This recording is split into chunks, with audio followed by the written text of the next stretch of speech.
But imagine standing barefoot on the sun-scorched soil of a forgotten earth where savannas stretch endlessly, forests whisper secrets of survival, and colossal beasts rule the wild. The air is thick with tension. Every shadow could be a predator or a prize. But among the tall grasses and lurking dangers, something remarkable is stirring. An ancient creature, neither fully ape nor quite human, takes a step forward. That step was the beginning of us. This is not just a story of survival. It is the story of the first hunters, the origin of what would one day become Homo sapiens. This is the dawn of humanity's most ancient pursuit, the hunt, and it began 7.7 million years ago. The Earth of 7.7 million years ago was not the one we know today. Continents drifted on tectonic plates, slowly carving out the landscapes we now inhabit.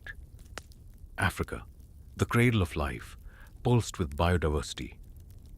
Vast forests intertwined with emerging grasslands, and the climate danced between wet and dry periods in long, ancient cycles.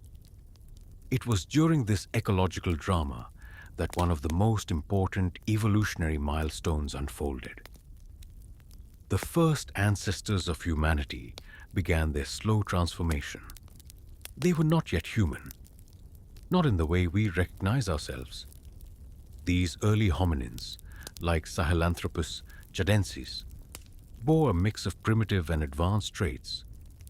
Small brains, heavy brow ridges, but crucially, a face more vertical than the apes. But the most critical of all, evidence suggests they could walk upright, at least part of the time. Bipedalism would change everything. Walking on two legs freed the hands, and when hands are free, they can grab, carry, build, and eventually hunt. But this story isn't just about bones or tools. It's about instinct, intellect, adaptation. It's about the invisible threads of survival that connect you, me, and every human alive today to a distant ancestor who once crouched behind tall grass, eyes locked on prey, muscles tense, waiting for the perfect moment to strike. In the beginning, those ancestors didn't hunt large prey. They were scavengers first, opportunists on the edge of the kill zone, watching predators like saber-toothed cats and giant hyenas stare into meat. They waited, patient, watching.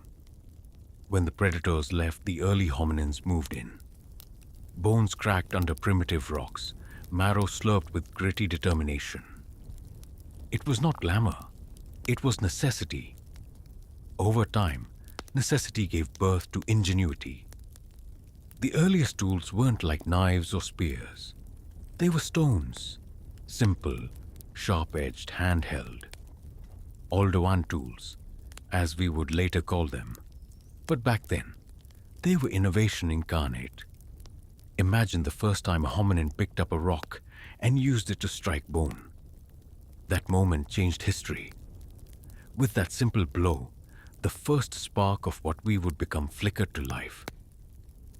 By around 3.3 million years ago, tool use was more advanced, likely crafted intentionally, not just stumbled upon. A hominin now stood at the riverbank, selecting stones for shape and grip, striking them together with purpose. These weren't just scavengers anymore. They were hunters in the making. As the climate cooled and forests receded, the savannas expanded. Open land meant new opportunities and new challenges. Predators were no longer hidden in trees. They roamed freely. And to survive, early hominins had to think like predators. The earliest forms of hunting likely targeted smaller game. Lizards, birds, even large insects. It wasn't glorious. It was survival with bloodied hands and growling stomachs. But they watched. They learned. Over hundreds of thousands of years, observation turned into strategy. Strategy turned into teamwork. Slowly, the hunt evolved. By 2.6 million years ago, a new species stepped into the spotlight: Homo habilis, handyman. More advanced than their predecessors, they refined tools, worked together, shared food. But more than anything, they thought ahead. A broken stick could be sharpened. A rock could become a hammer. The hunt was no longer just instinct. It was intelligence in action. What's truly remarkable is that these hunters didn't just kill for meat. They formed bonds. They gathered in small, close-knit groups. They shared stories in grunts, gestures, and fire-lit eyes. They mourned their dead. The hunt for them became more than survival. It was a shared experience, a ritual, a culture in the making. Around 2 million years ago, Homo erectus emerged, taller, stronger, with a brain nearly double the size of earlier ancestors.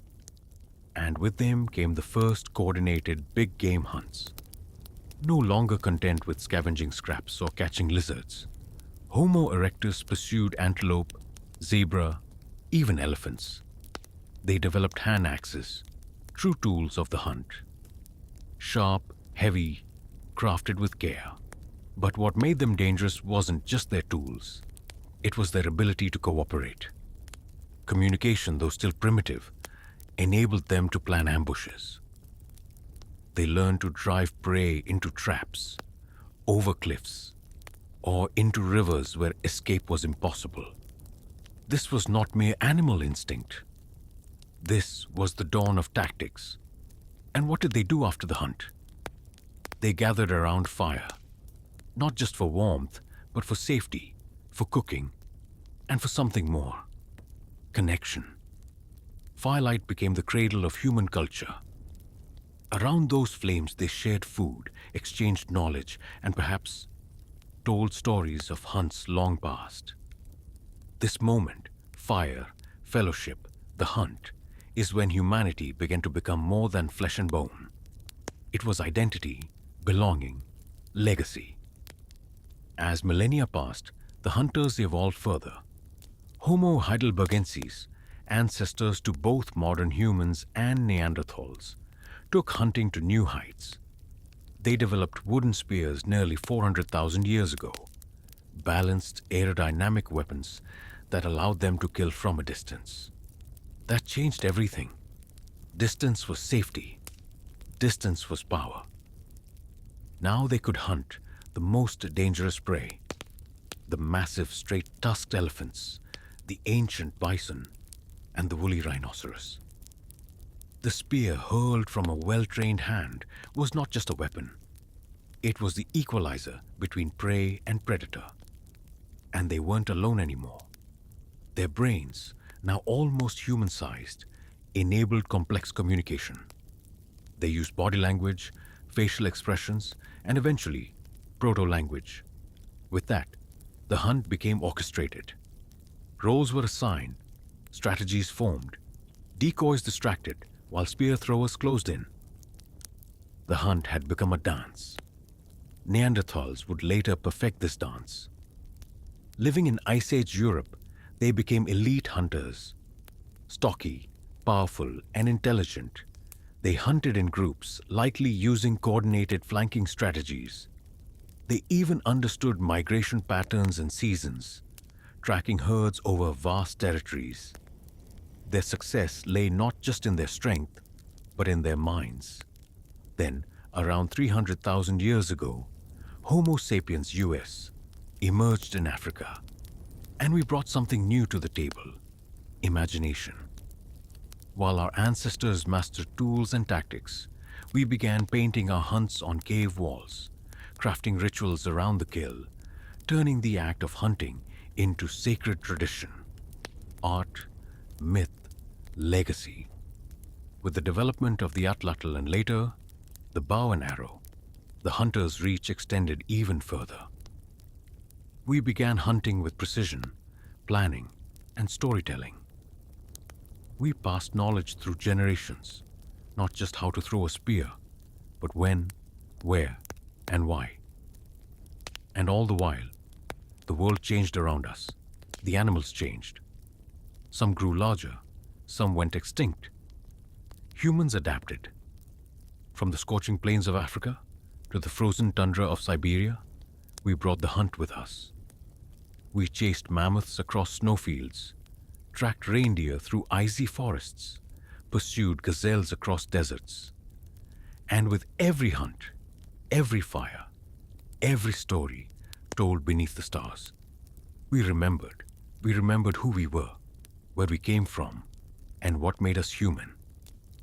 The hunt was never just about the meat. It was about courage, strategy, unity, and most of all, evolution.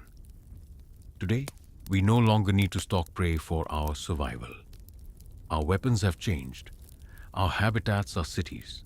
Our threats are no longer lions or leopards. But we carry the hunter's legacy still. In our curiosity, our courage, our determination. Because somewhere deep within each of us, echoing across 7.7 million years of blood and fire, is the spirit of the first hunter, watching, waiting, daring to take that first bold step into the unknown. So, the next time you feel that spark of curiosity, that need to explore, to challenge, to overcome, know this: you are not alone. You are the echo of ancient footsteps, the living memory of survival, strategy, and fire. You are the descendant of the very first hunters, and their story is forever part of yours. Thank you for joining this journey into our deepest past. Stay curious, stay brave, and never stop hunting for the truth.